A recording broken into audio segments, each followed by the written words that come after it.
selamat petang semua. Kita akan belajar bab 7, penyesuaian tumbuhan pada habitat. 7.1 penyesuaian tumbuhan. Untuk bab ni hanya ada satu subtopik ya. And then kita lihat apakah standard pembelajaran untuk 7.1. Standard pembelajaran 7.1. Pertama, mengkelaskan tumbuhan berdasarkan habitat. Kedua, menerangkan ciri penyesuaian hydrofit, halofit dan xerofit. Yang ni kita akan belajar lah nanti. Apa itu hydrofit, halofit dengan xerofit. Dan satu lagi mesofit. Tapi untuk ciri penyesuaian, kita just fokus kepada hydrofit, halofit dan xerofit.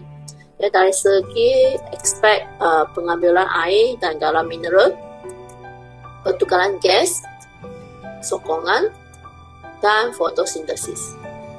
Ini untuk pendahuluan penyesuaian tumbuhan. Pertama sekali kita kena tahu apa maksud adaptasi. Adaptasi bermaksud penyesuaian organisma terhadap persekitaran. Semua organisma beradaptasi. Maksudnya semua organisma akan menyesuaikan ataupun ada penyesuaian terhadap persekitaran. Haiwan, tak kira haiwan ke ataupun tumbuhan, juga akan mempunyai struktur ataupun bentuk yang unik. Untuk menyesuaikan diri dengan persekitaran, bagi memastikan kemajuan spesies. Jika kita nak hidup ataupun nak terus survive, kita perlu menyesuaikan diri. Jika persekitaran berubah, tak kira haiwan ke tumbuhan, dia perlu menyesuaikan diri terhadap persekitaran. Next, penyesuaian tumbuhan. Kita tahu tumbuhan haiwan pun ada berlakunya penyesuaian. Tapi untuk bab 7 ni, kita akan fokus kepada tumbuhan saja. Bagi tumbuhan, adaptasi ini dapat diperhatikan pada bentuk daun, akar dan batang tumbuhan. Bagi menyesuaikannya hidup di dalam habitatnya. Habitat maksudnya tempat tinggal sesuatu organisma. Ada pelbagai habitat di sini. So, kita boleh kelaskan tumbuhan berdasarkan habitat. Tumbuhan dalam habitat yang berbeza mempunyai adaptasi yang berbeza. Oleh itu, tumbuhan dapat dikelaskan kepada 4 jenis iaitu hydrofit, halofit, mesofit dan xerofit. Ini adalah halofit. Tumbuhan yang hidup di habitat berpayah, seperti di muara sungai, tempat pertempungan air tawar dan air laut. Kawasan payah ini kaya dengan kandungan garam.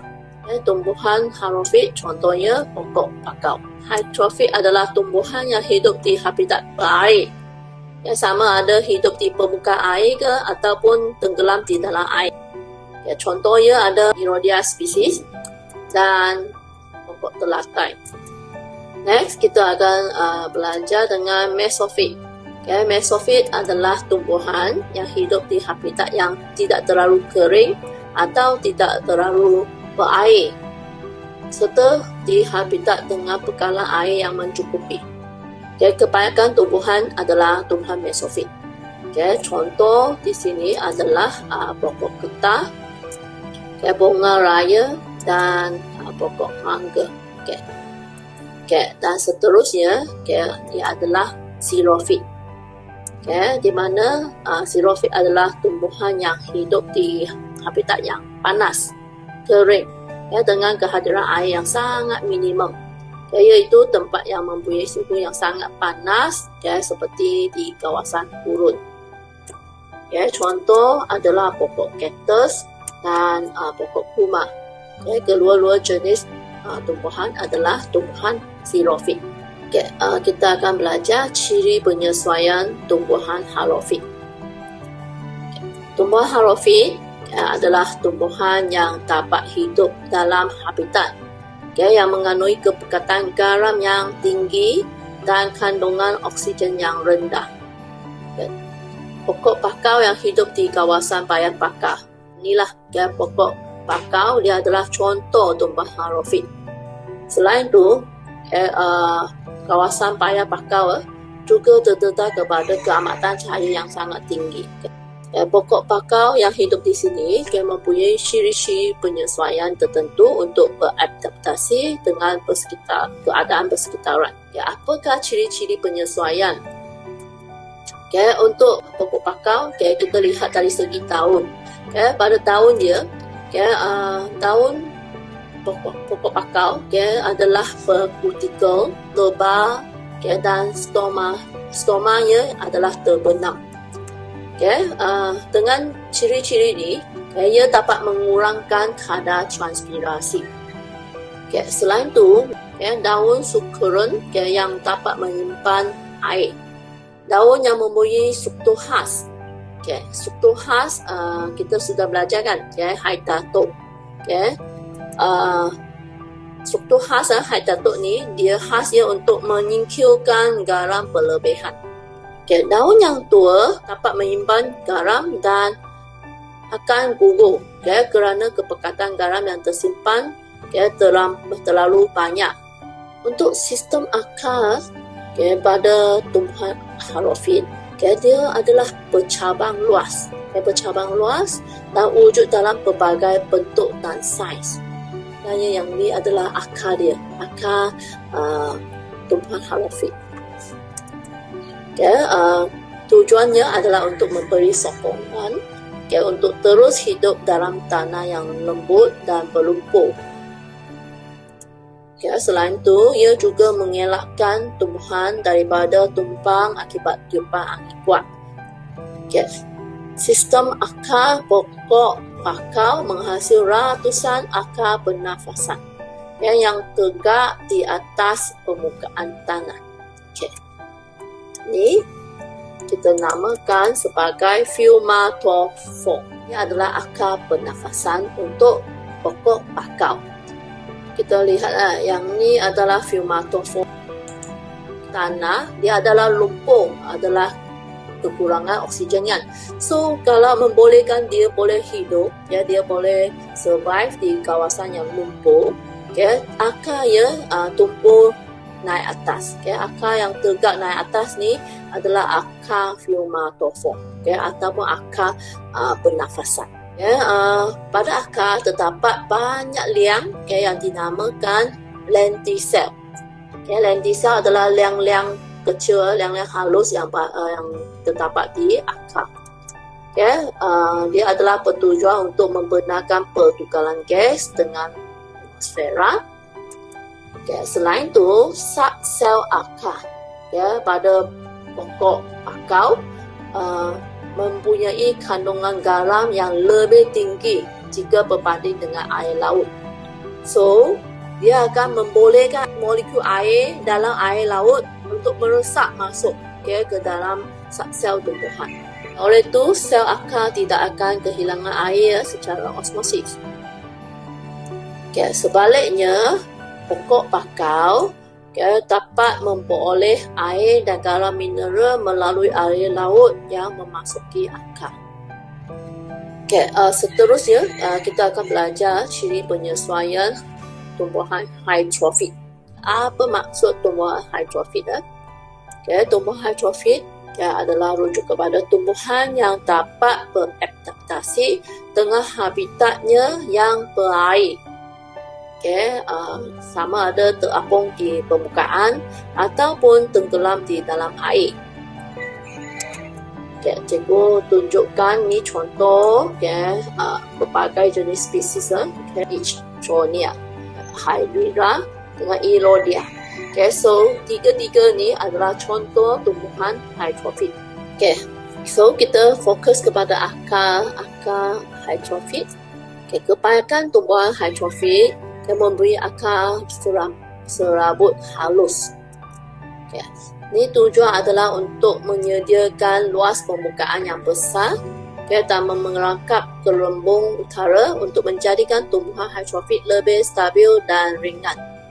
Dan satu lagi, akar tumbuhan hydrofit membolehkan terapung dan atau tegak di dalam air, selain disokong oleh air apungan dari air yang dihasil dari air oleh sekelilingnya.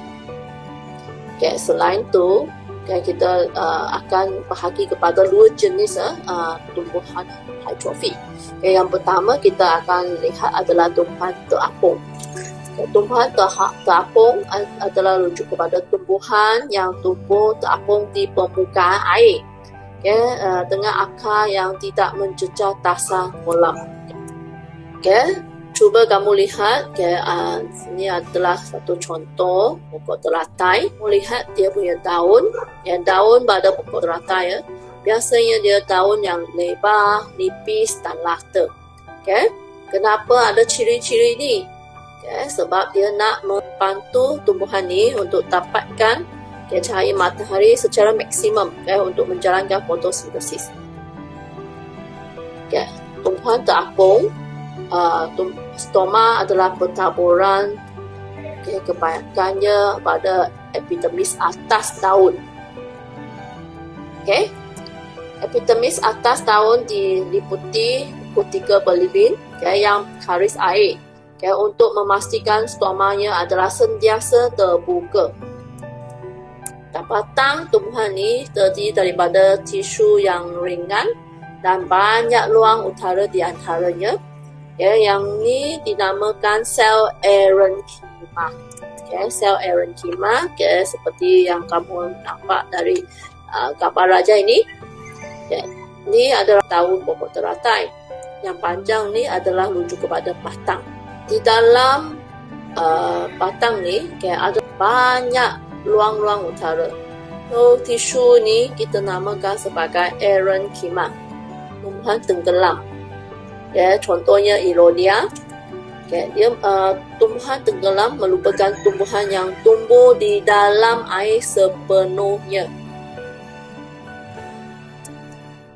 Kita lihat pada daunnya biasanya nipis dan kecil. Kamu boleh lihat di sinilah raja yang cikgu tunjukkan.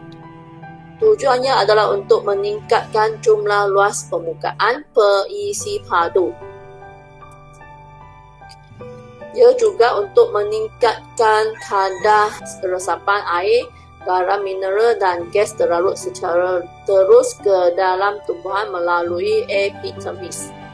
Daun pada tumbuhan tenggelam ini contoh Erodia. Ia tidak mempunyai stoma dan kutika yang berlilin pada daunnya. Kita lihat batang pula.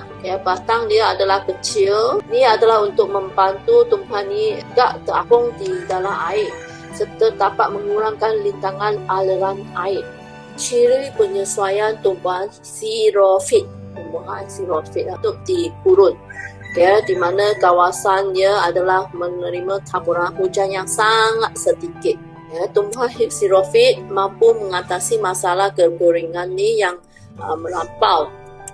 Dengan kebolehan beradaptasi inilah yang boleh menentukan kemandirian tumbuhan xerophyt. Walaupun di kawasan yang sangat kering, kekurangan air, tapi ia boleh hidup juga. Kita lihat apakah ciri-ciri penyesuaiannya. Yang pertama, kita akan fokus kepada akar.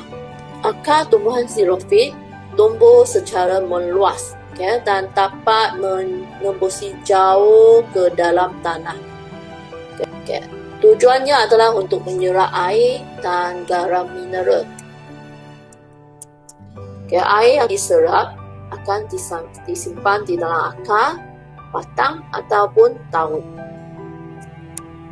Pada batang, batang pokok kaktus adalah organ yang utama untuk menjalankan proses fotosintesis. Kaktus mempunyai daun yang kecil dan kutika tebal berlilin di batang serta daun. Ada juga daun yang diubah suai menjadi duri. Seterusnya kita fokus pada pokok kaktus kan, ada tuli. Tujuannya adalah untuk mengurangkan jumlah luas permukaan yang terdedah kepada matahari. Ia juga dapat membantu kaktus untuk mendapatkan bekalan air dengan mengumpulkan embun. Embun akan menitis ke atas tanah dan diserap oleh akar. Selain itu, dengan tuli, ia juga dapat menghalang tumbuhan daripada dimakan oleh haiwan yang lain. Stomata pada pokok kaktus adalah terbenam, boleh mengurangkan penyerjatan air daripada daun. Ini adalah ciri yang telah diubah suai oleh pokok kaktus. Supaya ia boleh terus hidup ataupun boleh memastikan kemandirian pokok ni hidup di kawasan yang kering. Eksplorasi bio, tumbuhan di kawasan Arktik Arktik tu kawasan yang sejuk lah, kutub utara, kutub selatan kan. Tumbuhan yang terdapat di kawasan Arktik juga dikelas sebagai tumbuhan xerophyte. Kerana tumbuhan di kawasan Arktik ni adalah tidak dapat menyerap air ketika tanah sudah membeku. So, habis untuk bab 7 . Jangan lupa like, komen dan subscribe YouTube channel Cikgu Chan. Terima kasih.